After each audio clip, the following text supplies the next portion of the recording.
প্রিয় বন্ধুরা, আমি আপনাদের বন্ধু শুভাশিস। বন্ধুরা, ভিডিওতে ক্লিক করার জন্য আপনাদেরকে অশেষ ধন্যবাদ। বন্ধুরা, আশা করছি আপনারা সবাই ভালো আছেন, নিরাপদ আছেন। বন্ধুরা, রাজ্যে আরও একটি চাকরির বিজ্ঞপ্তি প্রকাশিত করা হয়েছে। ব্লকে একাধিক ব্লকে আশা পদে কর্মী নিয়োগের বিজ্ঞপ্তি প্রকাশিত করা হয়েছে বিভিন্ন পঞ্চায়েতে। তো সিট অনেকে রয়েছে বন্ধুরা, আপনাদের জন্য দারুণ সুযোগ রয়েছে। আপনাদের যদি শুধুমাত্র দশম শ্রেণী পাস থাকে তাহলে আপনারা আবেদন করতে পারছেন। নিজের ব্লকেই পোস্টিং থাকবে, আপনাদের কোথাও আপনাদের পোস্টিং থাকবে না, নিজের এলাকার ব্লকেই পোস্টিং থাকছে। আপনাদের বয়স যেটা চাওয়া হয়েছে 30 থেকে 40-এর মধ্যে থাকলে আপনারা আবেদন করতে পারছেন এবং পুরুষ মহিলারা আবেদন যোগ্য বন্ধুরা। আর বলা হয়েছে কি লাস্ট ডেট যেটা রয়েছে 27/9/2024-এর মধ্যে আপনাদেরকে আবেদন করে ফেলতে হবে। এটি স্থায়ী চাকরি বন্ধুরা।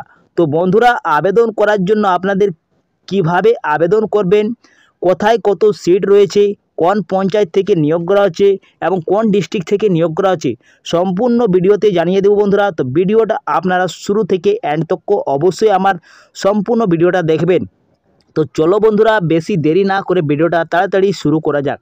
এর আগে আপনাদেরকে একটি ছোট্ট দিয়ে আপনারা এই চ্যানেলে প্রথম হয়ে থাকেন তো চ্যানেলটা অবশ্যই আপনারা সাবস্ক্রাইব করে পাশের বেল আইকনটাকে অন করে রাখবেন। আর যদি আপনারা ফেসবুক থেকে দেখছেন এই ভিডিওটা তো ফেসবুক পেজটাকে অবশ্যই ফলো করে রাখবেন, সঙ্গে লাইক শেয়ারটা অবশ্যই করে দেবেন।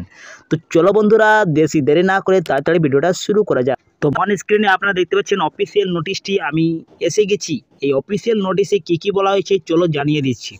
তো বন্ধুরা, সবথেকে প্রথমে এখানে আপনারা দেখতে পাচ্ছেন আশাকর্মী নির্বাচন বিজ্ঞপ্তিটা প্রকাশিত করা হয়েছে। এই আশা পদের জন্য আপনাদের বিভিন্ন উপস্বাস্থ্য কেন্দ্র যেটা হেলথ সাব সেন্টারে অনুযায়ী কয়েকজন আশাকর্মী নির্বাচন সিলেকশন করা হবে, যার বয়স 30 থেকে 40-এর মধ্যে 12/9/2024 সাপেক্ষ বয়স মাধ্যমিক বা সমতুল্য পরীক্ষায় উত্তীর্ণ বা মাধ্যমিক বা সমতুল্য পরীক্ষার অপতিথিত শিক্ষার যোগ্যতা, বিবাহিত বিবেচনা এবং বিধবা মহিলারা আবেদন করতে পারবেন। তো বন্ধুরা, এখানে ক্লিয়ার হয়েছে কি যদি আপনাদের 30 থেকে 40-এর মধ্যে থাকে তাহলে আপনারা আবেদনযোগ্য। এই যে বয়সটা চাওয়া হয়েছে সেটা ইউআর ক্যাটাগরি মানে জেনারেল ক্যাটাগরি এবং EWS ক্যাটাগরির জন্য রয়েছে, এবং যারা রিজার্ভ ক্যাটাগরি তাদের জন্য আলাদা বয়স চাওয়া হয়েছে বন্ধুরা, আগে আপনাদেরকে জানিয়ে দেবো। এবং বলা হয়েছে কি আপনাদের কোনো যোগ্যতা থাকবে না, আপনাদের শুধুমাত্র মাধ্যমিকের পাস থাকলেই আপনারা আবেদন করতে পারবেন। মাধ্যমিক বা সমতুল্য পাস উত্তীর্ণ হলে যে কোনো শিক্ষিত বোর্ড থেকে আপনারা আবেদন করতে পারেন। এই আবেদন করার জন্য বিবাহিত মহিলা হতে হবে, চাই বিবাহ বিচ্ছিন্নতা, চাই বিধবা মহিলারা আবেদন করতে পারছেন। আগে বলা হয়েছে কি তপশিলি জাতি, তপশিলি জাতিদের জন্য 22 বছরের থেকে শুরু হয়ে যাচ্ছে বন্ধুরা। তো এইখানে ক্লিয়ার হয়ে গেছে কি 30 থেকে 40-এর মধ্যে যেটা আপনাদের বয়স চাওয়া হয়েছে সেই বয়সটা রয়েছে ইউআর ক্যাটাগরি, ওবিসি ক্যাটাগরি এবং EWS ক্যাটাগরির জন্য রয়েছে। আর যারা তপশিলি জাতি বা উপতপশিলি জাতি রয়েছেন তাদের জন্য 22 থেকে 40-এর মধ্যে আপনারা আবেদন করতে পারছেন বন্ধুরা। তো ক্লিয়ার বন্ধুরা, যেটা আপনাদের 12/9/2024-এর অনুযায়ী রয়েছে। আগে বলা হয়েছে গ্রাম ভিত্তিক বা উপস্বাস্থ্য কেন্দ্র ভিত্তিক আবেদনপত্র জমা করতে হবে, যা বিডিও অফিসে রবিবার বাদ দিয়ে আপনারা যে কোনো সময় আপনারা আবেদন করতে পারবেন। তো আপনাদের যে কোনো বারে আপনারা আবেদন করতে পারছেন, রবিবারে ছাড়ে আপনারা, ঠিক আছে। এই যে আপনাদের রয়েছে ব্লকের নাম ক্রান্তি এবং বিভিন্ন ব্লকে নিয়োগ করা হচ্ছে। এই নোটিশটি ক্রান্তি ব্লকে নিয়োগ করা হচ্ছে বন্ধুরা। আগে আপনাদেরকে ব্লকের অন্যান্য ব্লকের নামও দেখিয়ে দেবো বন্ধুরা, কোন জায়গায় আপনাদের বিজ্ঞপ্তিটি প্রকাশিত করেছে। এর জন্য আপনাদের মোট আশাকর্মী নিয়োগ করা হচ্ছে 15টি, মানে এই ব্লকের জন্য 15টি রয়েছে এবং আলাদা যে ব্লকে নিয়োগ করা হচ্ছে তার জন্য আলাদা ভ্যাকেন্সি রয়েছে বন্ধুরা। তো যারা ক্রান্তি ব্লকের জন্য আবেদন করতে চাইবেন তাদের 15টি ভ্যাকেন্সি মাত্র রয়েছে।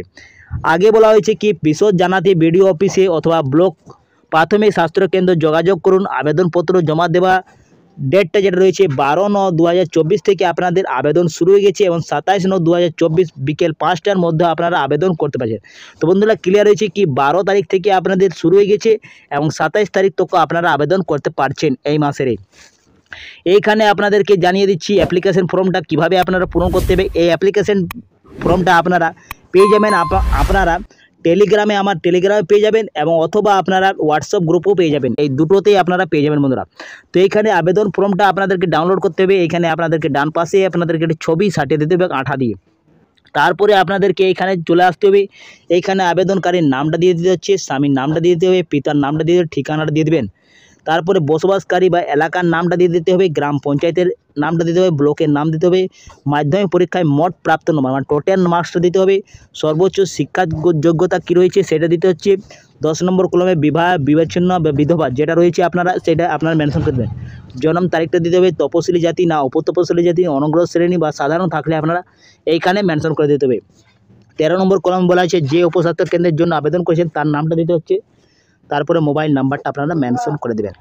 এরপরে বন্ধুরা আবেদনপত্রের সঙ্গে কিছু আপনাদেরকে নকল যেমন আপনাদেরকে সব কিছু আপনাদেরকে যেমন দিতে হবে, ভোটার সচিত্র পরিচয়পত্র আপনাদেরকে আবশ্যিক লাগছে, একদম আপনাদেরকে ভোটের পরিচয়পত্র দিতেই হবে। এখানে বলা হয়েছে রেশন কার্ড লাগছে, আধার কার্ড লাগছে, অ্যাডমিট কার্ড, মাধ্যমিকের আপনাদের অ্যাডমিট কার্ডটা লাগবে এবং মাধ্যমিকের মার্কশিটটাও লাগছে। তার সঙ্গে আপনাদের অন্যান্য শিক্ষাগত প্রমাণপত্র যদি থাকে তাহলে আপনারা ওইটা দিতে পারেন। তারপরে আপনাদের জাতিগত শংসাপত্র যেমন SC ST যদি ক্যাটাগরি হন তাহলে আপনারা ওই সার্টিফিকেটটা আপনারা দিয়ে দেবেন। আর সবগুলো আপনারা জেরক্স কপি দেবেন, জেরক্স কপির আপনারা দিবেন এবং সেলফ অ্যাটেস্টেড করে নিয়ে আপনার ডকুমেন্টটা আপনাদেরকে পাঠিয়ে দিতে হবে বন্ধুরা, আবেদন করে দিতে হবে। এই যে আপনারা দেখতে পাচ্ছেন sub centre wise vacancy list আছে বন্ধুরা, সেই ভ্যাকেন্সি কোন কোন জায়গায় আপনাদের নিয়োগ করা হচ্ছে দেখতে পাচ্ছেন বন্ধুরা। তো নেম অফ জিপি যেমন আছে চিঙ্গামারিতে আপনাদের দেখতে পাচ্ছেন নেম অফ সাব সেন্টার, এইখানে এরিয়ার নাম দেওয়া আছে এবং ভ্যাকেন্সি আপনাদের একটি রয়েছে। যেমন চিঙ্গামারিতে আপনাদের দেখতে পাচ্ছেন এইগুলি সব 4টি আপনাদের দেখতে পাচ্ছেন চিঙ্গামারিতে নেওয়া হচ্ছে, একটি ভ্যাকেন্সি রয়েছে। তো চিঙ্গামারি পঞ্চায়েত থেকে যদি আপনারা স্থায়ী বাসিন্দা হন তাহলে আপনারা আবেদন করতে পারবেন। এরপরে আপনারা দেখতে পাচ্ছেন ক্রান্তিতে আপনাদের দেখতে পাচ্ছেন এই 5টি রয়েছে, 5টি আপনাদের নিয়োগ করা হচ্ছে বন্ধুরা। ক্রান্তিতে 5টি রয়েছে, 1টি 2টি 3টি 4টি 5টি। ক্রান্তিতে আপনাদের 5টি ভ্যাকেন্সি রয়েছে, মোট 5টি ভ্যাকেন্সি রয়েছে এক এক করে। তো ক্রান্তি যদি আপনারা পঞ্চায়েতে হন তাহলে আপনারা আবেদন করতে পারবেন। এরপরে আপনাদের দেখতে পাচ্ছেন 10 নম্বর থেকে শুরু হয়ে 14 নম্বর তক মানে 5টি আপনাদের রয়েছে, এই 5টিতে আপনাদের এক এক করে ভ্যাকেন্সি রয়েছে। তো লাতাগড়িতে আপনাদের 5টি রয়েছে, 5টি আপনাদের করতে পারছেন। এরপরে রয়েছে মাওলানিতে একটি ভ্যাকেন্সি রয়েছে। তো পরপর একটি ভ্যাকেন্সি রয়েছে বন্ধুরা, 15টি মোট ভ্যাকেন্সি রয়েছে, 15টি আপনারা আবেদন করতে পারবেন। এই আবেদনের লাস্ট ডেট যেটা রয়েছে 12/9/2024 থেকে 27/9/2024 মধ্যে আবেদন করতে পারবেন নির্দিষ্ট ব্লকে। এই ক্রান্তি সমষ্টি উন্নয়ন ব্লক থেকে নিয়োগ করা হচ্ছে। এই জায়গাতে আপনাদেরকে বাই পোস্টের মাধ্যমে করতে পারবেন না, আপনারা সরাসরি ডাইরেক্ট আপনারা আবেদন করতে পারবেন এই ক্রান্তি বিডিও অফিসে গিয়ে আপনারা আবেদন করে ফেলুন বন্ধুরা। তো বন্ধুরা এইখানে আপনারা দেখতে পাচ্ছেন অন স্ক্রিনে মেন ওয়েবসাইটে চলে এসেছি, জলপাই ওয়েবসাইটে। তো এইটা আমার ডিসক্রিপশন বক্সে পেয়ে যাবেন, এই ভিডিওর ডিসক্রিপশন বক্সে। এইখানে দেখতে পাচ্ছেন জলপাইগুড়ি সাব ডিভিশন থেকে যেটা নিয়োগ করা হচ্ছে সদর ব্লক, মায়ানগুড়ি ব্লকস এবং রায়গঞ্জ ব্লকে নিয়োগ করা হচ্ছে। এরপরে যেটা রয়েছে দুঙ্গাগুড়ি সাব ডিভিশনাল থেকে নিয়োগ করা হচ্ছে যেটা দুঙ্গাবাড়ি ব্লকে এবং বানারহাট ব্লকে। এরপরে মাল যেটা সাব ডিভিশনাল থেকে নিয়োগ করা হচ্ছে মাল ব্লকে এবং মাতালি ব্লকসে এবং নাগারকাটা ব্লকে এবং ক্রান্তি ব্লক। এইটা আপনাদেরকে এই নোটিশটি দেখিয়ে দিয়েছিল বন্ধুরা। তো এইগুলোতে আপনারা আবেদন করতে পারবেন আশা নিয়োগের জন্য বন্ধুরা, ভালো সুযোগ রয়েছে, আপনাদের আবেদন করতে পারবেন। যদি আবেদন ইচ্ছুক থাকেন তো অবশ্যই আবেদন করুন। তো বন্ধুরা এই ছিল আজকের ভিডিওটা যদি কিছু ইনফরমেটিভ লেগেছে তো অবশ্যই আপনারা ভিডিওটা লাইক করে দেবেন, বন্ধুদের সাথে বেশি শেয়ার করে দেবেন। আমি এখানে অ্যাড করছি, পরবর্তী ভিডিওটা আপনাদের সঙ্গে দেখা হবে। আপনারা সুস্থ থাকুন, ভালো থাকুন, নিরাপদ থাকুন। জয় হিন্দ, জয় ভারত।